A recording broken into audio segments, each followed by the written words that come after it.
quittant son ciel de gloire, Jésus-Christ est venu, voici bientôt 2000 ans, habité parmi les hommes. Ce fut la naissance miraculeuse du prince de la paix, le premier Noël. Le Christ s'est fait homme pour devenir le sauveur de tous les hommes. Il s'est identifié à eux et a accepté de mourir à leur place en expiation de leurs péchés. Sa venue dans le monde marqua un tournant décisif dans l'histoire des hommes. Ce fut l'intervention de l'infini dans le fini, de l'éternel dans le temporel, du spirituel dans le matériel de notre monde. Il nous est donné de célébrer encore cette année ce merveilleux anniversaire de Noël et nous en rendons grâce à Dieu.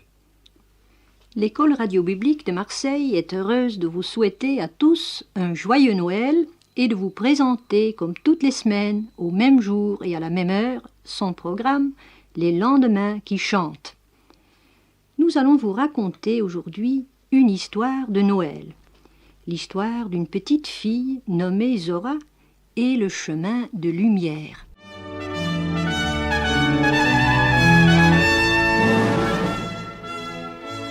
C'était le soir de Noël. La petite Zora était dans son lit, mais elle n'arrivait pas à dormir.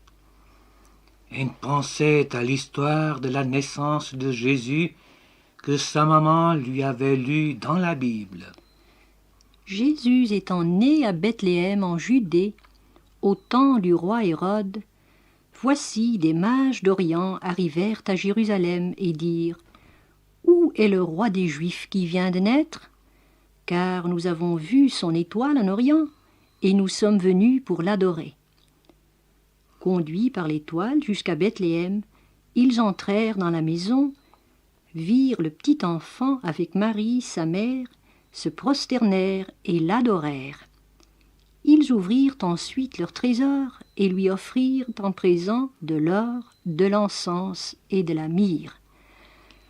Zora regarda l'obscurité qui emplissait la chambre silencieuse.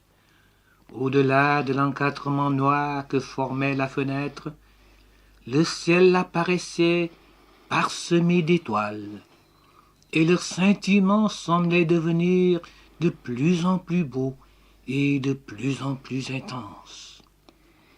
Il y avait une étoile plus brillante et plus belle que toutes les autres qui scintillait avec un tel éclat qu'elle formait un chemin d'argent, tombant jusque sur le rebord de la fenêtre. C'était un chemin si merveilleux et si brillant que Zora pensa qu'il serait bien amusant de marcher dessus. L'étoile continuait à lui sourire et à étendre vers elle ses longs doigts de lumière. Alors elle tendit ses propres petits doigts pour toucher ceux de l'étoile. Ils se refermèrent sur les siens et elle sentit qu'elle fut tirée dehors, à travers la fenêtre, jusque sur le chemin scintillant. Tout était très beau autour d'elle. Les arbres, les maisons, les jardins, tout semblait être en argent. Et Zora marchait sur un chemin argenté, partout où l'étoile la conduisait. L'étoile et Zora avancèrent bien loin, au-delà de la limite de la ville, jusqu'à un immense désert. Il s'étendait à perte de vue, et Zora marchait entre les dunes de sable baignées de lumière. Elle ne savait pas depuis combien de temps son voyage avait duré lorsqu'elle vit 3 mages, assis sur 3 chameaux, avançant à travers le sable.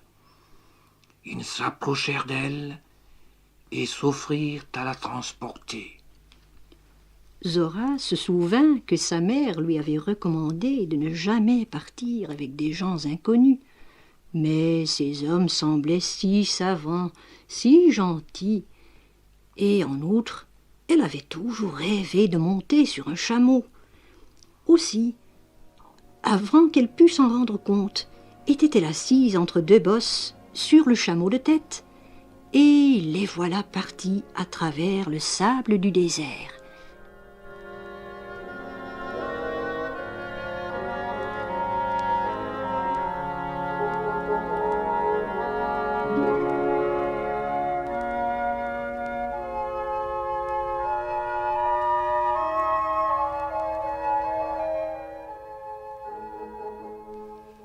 Les hommes continuèrent à avancer sur le chemin scintillant qu'elle avait suivi, et Zora en était bien contente.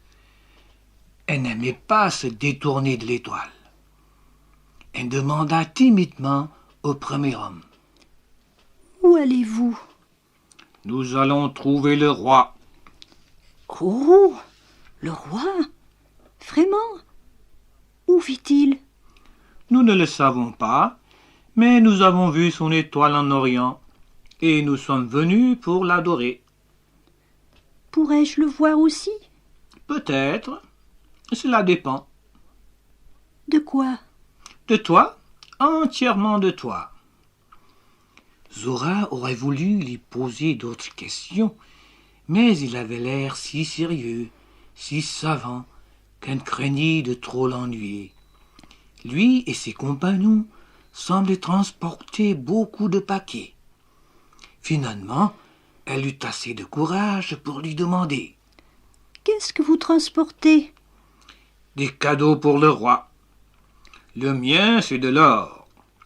Et les deux autres, de l'encens et de la myrrhe qui sentent bon. »« Ne pouvez-vous pas voir le roi sans cadeau ?»« Sans doute, mais je ne voudrais pas aller au-devant de lui les mains vides. Et toi ?» Zora réfléchit un moment. « Alors, je préfère descendre plutôt que continuer. Je n'ai point de cadeau. »« Comme tu voudras. Et tu pourras en trouver un, tu sais. »« Je le pourrai, vraiment ? Où ? Voudriez-vous m'attendre pendant que je cherche ? » ?»« Non, je ne puis faire cela. Je dois poursuivre mon chemin. »« Mais pourriez-vous au moins me dire où chercher ? » ?»« Non, je ne peux pas faire cela non plus. Chacun doit trouver son propre cadeau. »« Eh bien, laissez-moi descendre alors, et je commencerai à chercher. » En l'aidant à descendre du chameau, l'homme lui dit gentiment.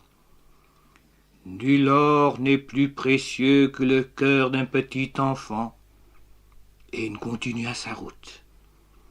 Comme le second mage passait, transportant son cadeau d'encens, il se pencha sur son chameau et murmura « Il n'y a pas de plus doux encens que les prières d'une petite fille. » Et il poursuit également son chemin.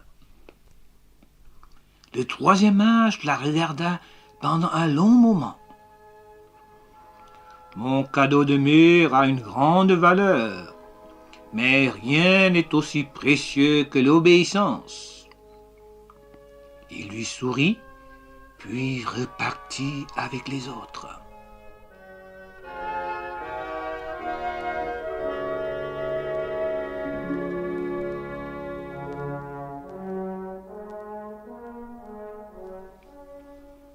Zora demeura seule dans le silence du désert, pensive, perplexe. Elle désirait ardemment trouver un cadeau pour le roi, mais ne savait que faire. Elle revint sur ses pas, reprenant le chemin du retour. Tout en marchant, elle pensait aux trois mages et se dit « Ils doivent être bien loin maintenant, et je suppose que je ne les reverrai plus jamais.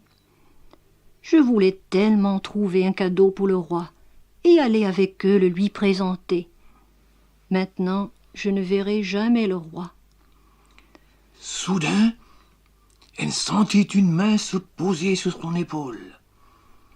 Elle leva les yeux pour voir si, après tout, les mages étaient revenus, mais non. Le visage qu'elle regardait fixement était plus empreint de sagesse et de douceur qu'aucun visage des hommes. Elle le reconnaissait tout de suite. C'était le visage de son meilleur ami. C'était le visage du Seigneur Jésus, le roi. « Quoi, c'est vous ?» s'exclama Zora, glissant sa main dans celle de Jésus. « Bon anniversaire !»« Tu veux dire joyeux Noël ?» dit une autre voix familière. Zora ouvrit lentement les yeux et regarda autour d'elle. Elle n'était pas en train de marcher le long d'un chemin argenté dans la clarté des étoiles, pas du tout. Elle n'était même pas en train de marcher. Elle était chez elle, dans son lit, et sa mère, penchée sur elle, l'embrassait. Où sont les mages ? Les mages ! Cria son frère Karim de la porte. Tu rêves ou quoi ? C'est Noël et je veux voir mes cadeaux. Lève-toi, paresseuse ! 1 minute. Le cœur d'un petit enfant, faire les prières et obéir à Dieu, c'est ce que les mages avaient dit. Ces 3 choses ne ressemblaient pas aux cadeaux d'or, d'encens et de myrrhe apportés par les mages, mais c'est tout ce qu'elles pouvaient donner. Zora se retourna et cacha sa tête sous la couverture. Dans un moment, elle irait avec Karim ouvrir leur paquet. Mais avant de le faire, elle voulut présenter ses 3 cadeaux au roi. Son cœur, ses prières et sa promesse d'obéir. Elle espérait que Jésus aimerait ses cadeaux d'anniversaire.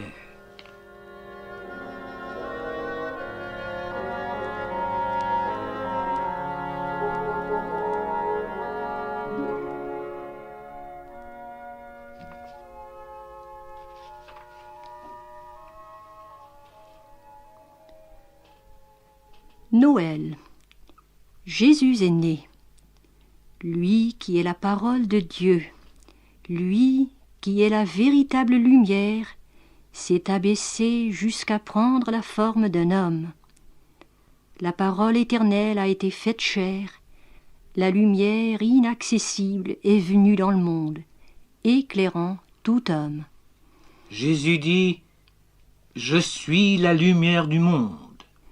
Celui qui me suit ne marchera pas dans les ténèbres, mais il aura la lumière de la vie. » Dieu vous appelle. La Bible déclare « Pendant que vous avez la lumière, croyez en la lumière, afin que vous soyez des enfants de lumière. » Chers auditeurs, aujourd'hui, vous avez la possibilité de marcher dans la lumière, de croire au Seigneur Jésus, la lumière du monde, et de le suivre. Renoncez aux ténèbres dans lesquelles vous vivez jusqu'à ce jour. Repentez-vous-en, croyez en Jésus-Christ. Alors vous marcherez sur son chemin de lumière, car vous aurez la lumière de la vie.